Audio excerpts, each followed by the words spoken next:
Hello friends, welcome to my channel. If you're returning, a special welcome back to you, and if you're new, I'm happy you're here.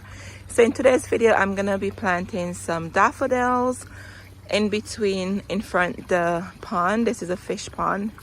Yep, there are fishes in it. They're probably sleeping or something that you can't see them, but anyways, I'm gonna be planting some daffodils in between some spots here, and I just wanted to share that with you. And I have different daffodils here. This one was from Aldi's grocery store, and this one is a large flowering mix. There's 25 bulbs in the pack, so I love that this has different colors in it. And with your daffodil, they will bloom April through May, and they will grow 15 inches high, and I'll be planting these 6 inches deep. Okay, these are the big ones. So I have this one, then I got this one from Home Depot. They had they have right now their bulbs 50% off, so I purchased this one from them also. And this daffodil is naturalizing mix, meaning if you put it in the ground, it's gonna spread and multiply over the years. So when I plant these, I want to make sure I don't put them together and give them some space, so when they decide to take off and spread, there's enough room underneath the ground for them to do so. And your daffodils love full sun or partial shade. They are deer resistant. If you have issues with deer, luckily I don't, but if you have issues with deer, they're deer resistant. Let me know if you have issues with deer and you planted daffodils and they left your daffodils alone, or did they eat your daffodils? So I really can't talk too much about the deer part because I don't have issues with theirs. And these bulbs are large, as you can see here. Very, very large. And daffodils, wherever you decide to put them, they just keep multiplying. And over here, I'm gonna show this to you. So when we moved in the house, there was some here in the grass, so I just dig out this and make it a garden bed. But there were daffodils everywhere here, and friends, these things just keep multiplying and multiplying. So underneath here, I do have daffodils spread out here, and in the spring they will just come up and you would think someone came in your garden and planted more daffodils. No, they just multiply. So if you love daffodils, or you have a spot where you don't want to dedicate to plant bulbs all the time, put daffodils in there. Okay, you don't have to worry about them. And I'm going to show you here to the side of the house. So over here there were daffodils on this end too, and I can guarantee you, which happened the last couple of springs, so this was all daffodils, so we just put some pavers here. You will not believe there were daffodils coming out of the crack right here. Yes, out of the crack right there. I couldn't believe it. There are some bulbs and you get your money's worth. But anyways, I just wanted to show you where I'm going to be planting some of these daffodils. So here, look how big this bulb is. Okay, so when you plant your daffodils, this is the root. The root goes to the ground and the pointy side up. I'm going to show that to you in the ground one second, but I just wanted to give you a close-up. Look how tall these are. These are the big ones. So I'm saying 6 inches. I may go a little deeper, but 6 inches is a rule of thumb, or they say 3 times the size of the bulb. Okay, so this is pretty big. So we're gonna put these guys in the ground, and before you plant your bulbs, make sure you choose your location first, because you don't want to put the bulbs in and you're like, it does a little cry. So what I'm gonna do, I'm just gonna put some bulb on top of the ground and then decide if I like the placement before I dig the hole and do all of that. So that's one thing you need to do when you plant your bulbs.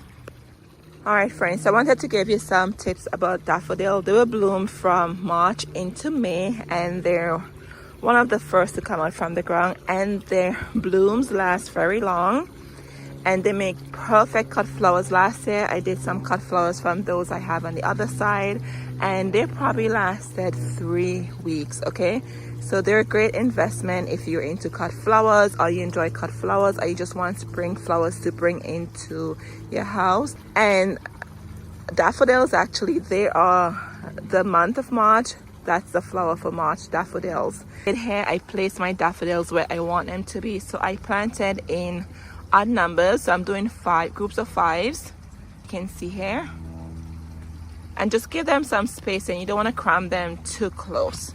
So you don't want them to look like this in the ground. You don't want to plant them like that. Just spread them out, so when they start to naturalize in the ground, they have some room. Okay, All right, so I put some here and then over here. So try to imagine what this is gonna look like. And then you're gonna have your Nandina, that's a shrub, so the foliage would still look like that.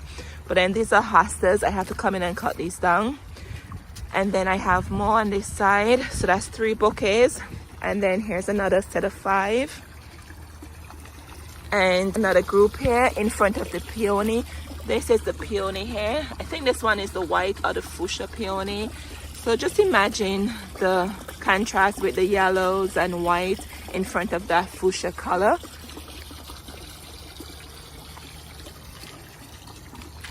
And the good thing about these daffodils, they will bloom for a long time in the garden. So when you're waiting for other plants to come up, you have some color going on.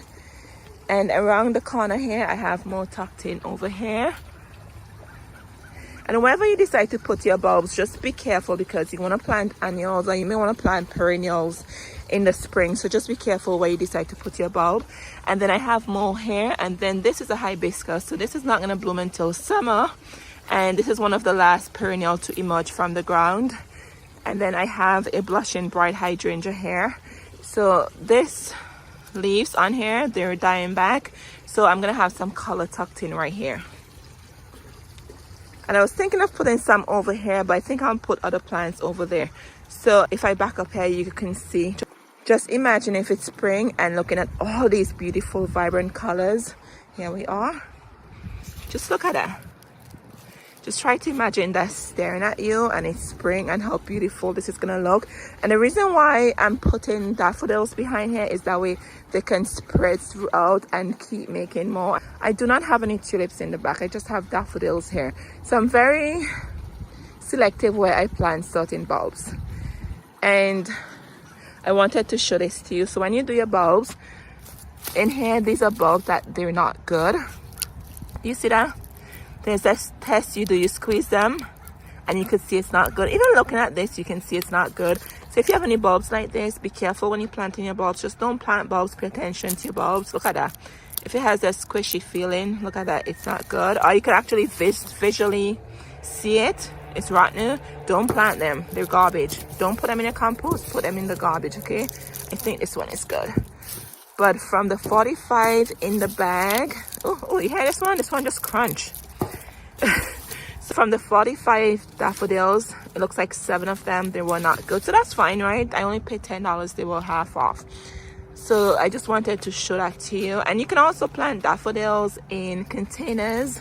I'm just gonna put those in the ground so I don't have to worry about finding a spot in the garden to put them. So these daffodils are gonna give me more daffodils come the following year, and I don't have to replant daffodils behind here unless I need to. So anyways, let's get these guys in the ground. You probably saw my video I posted planting the bulbs. So I have this handheld bulb planter which you can just go in the ground, apply pressure, and you dig a hole as deep as you want. And I have this auger and I'm trying to give this a chance. I think it's just me because I know it's supposed to be a good tool. So I'm gonna try again and see if I can use this and get these planted. I'll be doing it the manual way with this handheld bulb planter. All right, friends, so I think I'm getting the groove of the auger. I think I just need to be gentle when I push it down and just take my time and do it. But anyways, look how deep it dug the hole for me. I'm so excited about that. So when you plant your daffodil, this is the bottom where the root is, and then this is the top. So pointy side up and flat side down. And this is the hole is probably maybe 6 or so deep. It's pretty deep. And these bulbs are huge, right? So you want to get it down in there at least 6 to 8 inches deep. I will go 6 or so because they're pretty long. So I just want to show that to you. So make sure you put your bulb like this. And if you have a daffodil and you're not sure what's the pointy or what's the bottom, but with these daffodils, I think they're obvious which side is pointy. But if you have one and you cannot tell, you want to plant it like that, okay? Put it in the ground sideways. But if you can tell, plant it like how I show this one to you. All right, so let's get these guys in the ground.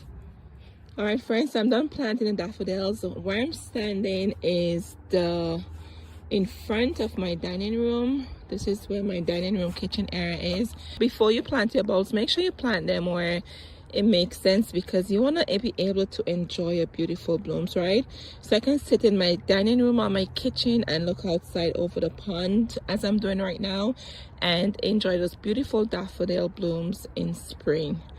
All right, so I planted them. I did light mulching. I used some dry leaves I had to cover the areas, and I make sure I plant them at least 6 inches deep from the squirrels. Okay, you don't want the squirrels digging up your plants, and also you don't want your daffodils emerging wobbling, meaning not having a good structure for the beautiful blooms to come out.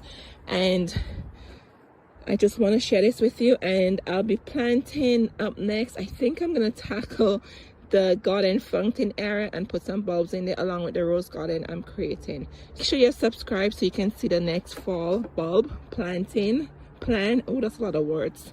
I will be doing. All right, so this is the pond, fish pond area, and just try to imagine all of the beautiful daffodils popping out in the spring and years to come. Remember, it's a great bulb for you to get in your garden because it multiply and you'll have it for years to come. You just have to be careful where you decide to put it, so to speak. All right, so I still have more room to plant other bulbs if I choose to. So we'll be doing the fountain garden area next, I think. Make sure you subscribe to see all of that, and happy fall. All right, friends, thank you for watching the video and take care of yourselves, and I'll see you in the next one. Cheers.